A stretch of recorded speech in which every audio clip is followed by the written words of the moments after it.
आज हम आपको दिखाएंगे 7 बिल्कुल अनोखे और चमत्कारी मटेरियल्स जो साई-फाई की दुनिया से कम नहीं लगते।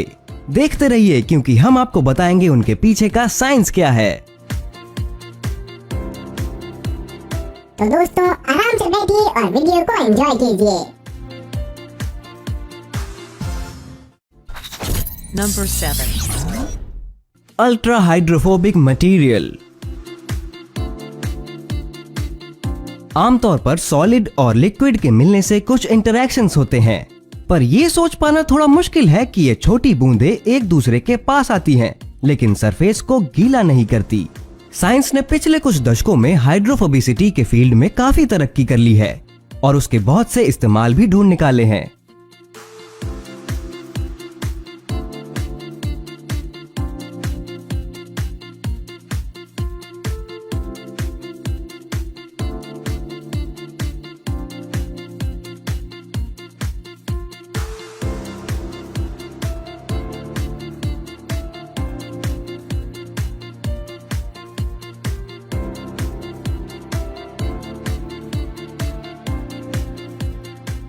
हाइड्रोफोबिक सरफेस लोटस इफेक्ट पर आधारित है। इस इफेक्ट को लोटस की हाइड्रोफोबिक प्रॉपर्टीज पत्तियों की माइक्रोस्कोपिक ऑब्जर्वेशन के दौरान 1970 में खोजा था। लोटस प्लांट में एक एडहेसिव, नॉन पोलर और मोम जैसा पदार्थ होता है जो लोटस इफेक्ट या हाइड्रोफोबिसिटी को अंजाम देता है, जो खुद लोटस फ्लावर पर भी होता है। यही कारण है कि वो हमेशा साफ दिखता है, कीचड़ में उगने के बावजूद भी।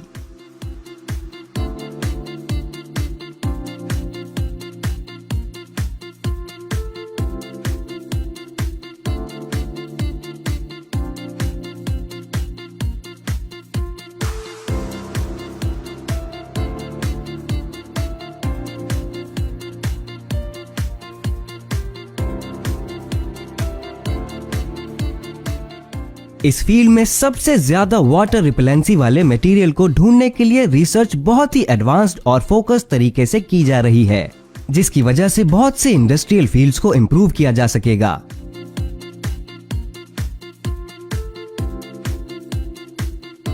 ये एक हाइड्रोफोबिक सरफेस का लाइव डेमो है। इसकी वाटर रिपेलेंसी चेक करने के लिए इसे इंसुलेट करके पानी में डुबोया जाता है।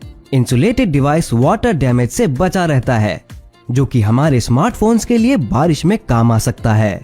और साथ ही आपकी दीवारें इस जादुई मटेरियल से ढक जाने के बाद किसी भी धूल या गंध से बची रहेंगी।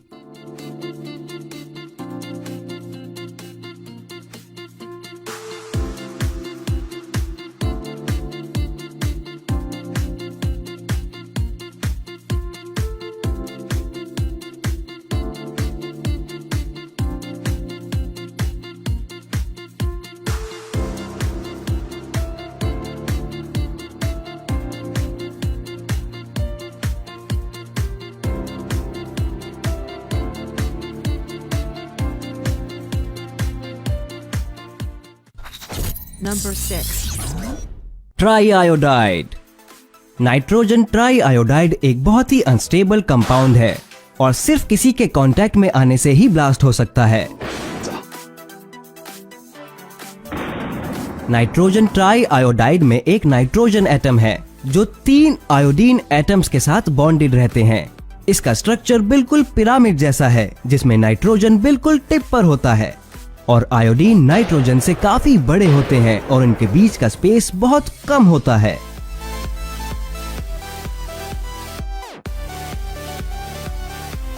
आपने सुना होगा कि नाइट्रोग्लिसरीन, जो कि दूसरे टाइप का कॉन्टैक्ट एक्सप्लोजिव है, सिर्फ हथौड़ा मारने से भी ब्लास्ट हो सकता है।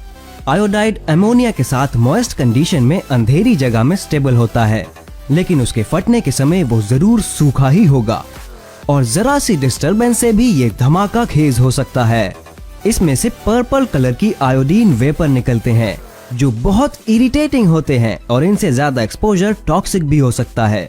और तो और अप्रैल 1 को इसे हाईली एक्सप्लोजिव होने का दर्जा भी मिल चुका है, बिल्कुल फेमस नाइट्रोग्लिसरीन की तरह।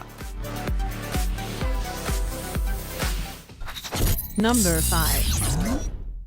हाइड्रोजेल।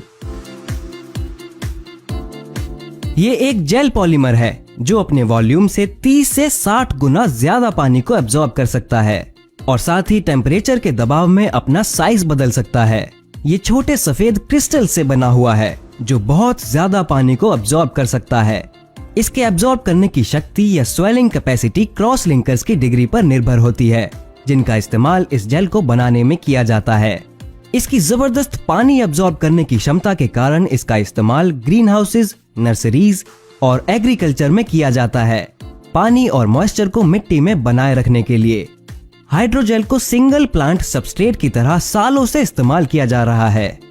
इस प्रोडक्ट को डेकोरेटिव ऑर्नामेंट्स के फील्ड में खासी पॉपुलैरिटी मिल रही है।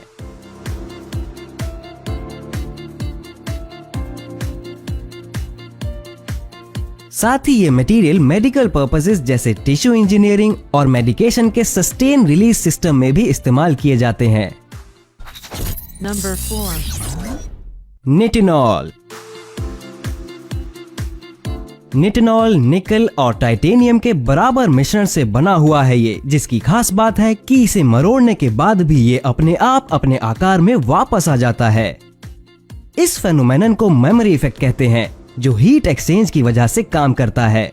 ये इस प्रोसेस से कई बार गुजर सकता है, अपने आकार में वापस जाने की क्षमता को खोए बिना।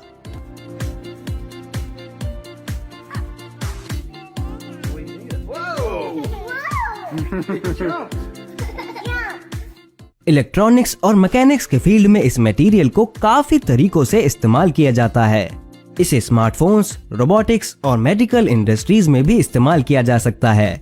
इस मटेरियल को बनाना काफी महंगा होता है, पर इस परेशानी से उभरा जा सकता है इसका मास प्रोडक्शन करके। Number 3. Metal gallium.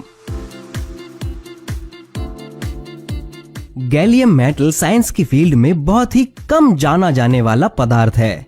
ये अजीब मटेरियल साइंटिफिक कम्युनिटी के मेंबर्स के समझने के लिए बहुत रहस्यमयी और मुश्किल है। गैलियम एक सॉफ्ट मेटल है जो कम टेम्परेचर पर ब्रिटल सॉलिड हो जाता है और 29.76 डिग्री सेल्सियस से ज्यादा टेम्परेचर पर लिक्विड में बदल जाता है। अगर आप इसे कुछ मिनट के लिए अपनी हथेली पर रखते हैं तो आपकी बॉडी से ये सॉलिड मेटल पिघलना शुरू कर देगा। सॉलिड और लिक्विड दोनों ही फॉर्म्स में इसका कलर एक जैसा ही रहता है। इसे मोल्ड में डालकर सॉलिड करने से ये बिल्कुल इस कॉइन जैसा बन जाता है। ये नॉन टॉक्सिक मटेरियल है जो बहुत ठंडा रहता है, पर ये सस्ता बिल्कुल नहीं है। ये मेटल $3000 पर किलोग्राम के रेट पर मिलता है, जो कि बहुत ज्यादा है। इससे पता चलता है कि इसे एक्सट्रैक्ट करने में कितनी कीमत लगती होगी। Number 2. एरोजेल।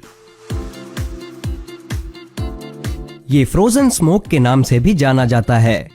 ये बहुत ही ज्यादा इस्तेमाल किया जाने वाला मटेरियल है, जो कि एक स्पेशल ग्रुप के मटेरियल को दर्शाता है, जिनका इस्तेमाल 1960 तक सिर्फ स्पेस ट्रैवल में किया जाता था। लेकिन अब साइंटिस्ट को इसके और भी बहुत सारे इस्तेमाल का पता चला है। एरोजेल इस दुनिया का सबसे हल्का सॉलिड मटेरियल है।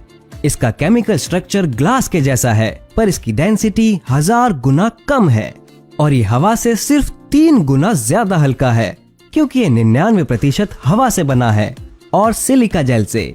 इसके हल्के वजन के बावजूद ये मटेरियल बहुत स्ट्रॉन्ग है और इसमें हीट इंसुलेशन की क्षमता है, जिसे नासा इंजीनियर्स ने एक्सप्लोर किया है। नासा इस मटेरियल को अपने बहुत से स्पेसक्राफ्ट्स में इस्तेमाल करता है, सूरज की गर्मी से बचने के लिए।